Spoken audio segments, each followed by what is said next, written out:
1945년에 태어난 영자. 영자의 탄생. 1945년 시대는 혼란했고 사람들의 삶은 무거웠습니다. 광복은 찾아왔지만 깊은 산골 외딴 마을에서는 세상 소식을 알지 못한 채 그들만의 삶을 살아가고 있었지요. 그때 태어난 아이 바로 영자입니다. 영자의 어머니는 가난한 집안의 딸, 18살 여인. 남의 집 부엌 일을 도우며 하루하루를 버텨내던 소녀였습니다. 아버지는 같은 마을의 청년, 분홍 집안의 외동아들이자 3대 독자. 일찍 아버지를 여의고 홀어머니와 단둘이 살아가던 청년이었죠. 가난한 소녀와 분홍 집안의 청년.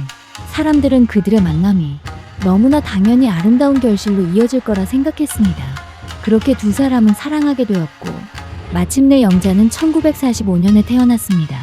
당시 깊은 시골 마을에서는 갓 태어난 아기가 100일을 넘기지 못하는 경우도 흔했고 출생신고조차 하지 않은 채 지내는 일도 많았습니다. 그럼에도 불구하고 그들의 삶은 행복하고 평온했습니다. 그렇게 2년쯤 흘렀을까 예기치 못한 큰 전쟁이 터졌고 그 소식은 산골 마을에도 전해졌습니다. 젊은 남성들은 모두 전쟁에 나가야 했습니다. 아버지는 징집을 피해 산을 넘어 깊숙한 곳으로 숨어들었습니다. 그곳에는 할머니의 먼 친척 동생이 있었는데 그는 귀신에 들렸다는 소문 속에 작은 남자를 짓고 무당 일을 하며 살아가고 있었습니다. 아버지는 잠시 그곳에 몸을 의탁하게 되었습니다.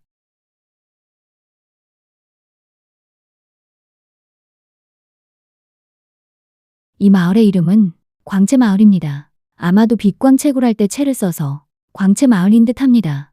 조선시대 광채마을 뒤 산에는 금광이 있었는데 꽤나 금이 많이 채굴되었다고 합니다. 일본이 들어와 다시 개발하여 금을 채굴하였는데 이곳에는 일본인 관리자 2명과 정확한 인원은 모르지만 조선인 수십 명이 일을 하고 있었다고 합니다. 전쟁이 길어지고 전세가 일본에 불리해지다 보니 더 많은 금이 필요했고 관리인들은 더 강하게 일을 재촉하고 다이너마이트 발파 시 사람을 대피시키고 해야 함에도 채굴 중에 발파가 이루어지기도 하였습니다. 어느 날 모든 작업자가 금광 안에 들어가 일하고 있는데 많은 양의 다이너마이트를 설치하고 발파하여 금을 채굴하려고 하였는데 그날따라 날씨가 덥고 바람이 없어 일하기에 더욱 힘이 드는 날이었다고 합니다.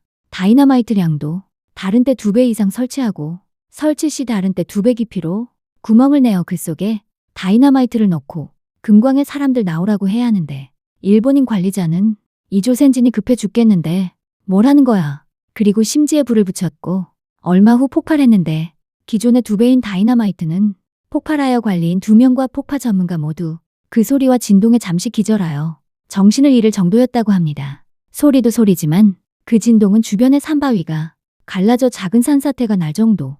금광에서는 연기와 심한 먼지로 앞이 보이지 않는 상황.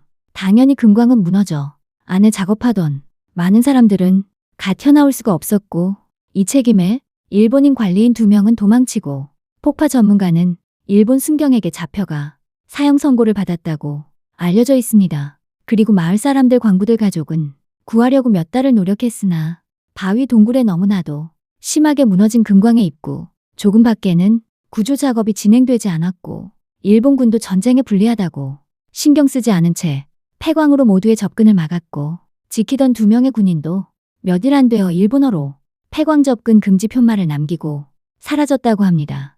폐광이 된 금광은 많은 사람들에게 많은 사람이 죽어 귀신이 득실거린다는 소문이 돌고 곧 그 근처로 다니거나 가기를 꺼려했고 그 폐광을 귀광이라고 부르기 시작했다고 합니다. 귀신의 금광 이란 뜻이었습니다. 그리고 그 마을에는 좋지 않은 일들이 일어나고 이 모든 원인을 귀광의 귀신 탓으로 여겨졌습니다. 그때 그 일대에 큰 귀신을 섬기는 무녀가 살고 있었는데 그녀를 불러 귀신을 달래는 굿을 해달라고 부탁하였고 그때 무녀는 이곳에 암자를 짓고 매일 기도로 귀신을 달래며 지내게 되었던 곳입니다. 마을 주민들은 모두 조금씩 부담하여 이 무녀와 암자를 위해 공양했으며 암자는 그때 죽은 사람들의 숫자만큼 상을 만들고 돌로 만든 석등을 세웠습니다. 이 암자 앞 실개천에는 유난히도 빛나는 모래가 있었는데 이 모래에는 사금이 섞여 있었습니다. 이 사금은 이 암자를 부유하게 하였고 많은 사람이 알게 되었으며 이곳 무녀는 더욱 많은 사람에게 알려지기 시작했습니다. 그러나 일본군도 마을 주민도 감히 이 사금에 욕심 부리지 못했고 이는 더욱 무녀를 특별하게 만들었으며 이암자의 일을 돌보기 위해 젊고 건장한 일꾼이 필요했으며 마을에서 가장 잘생기고 건장한 청년이 이암자에서 무녀를 도우며 살았다고 합니다. 그러다 그 청년과 무녀 사이에 2명의 자녀가 생겼고 얼마 후 그 남성은 원인을 알지 못하는 병으로 세상을 떠났다고 합니다. 그런 사연이 있는 이암자의 아버지가 숨어 지내게 된 것입니다.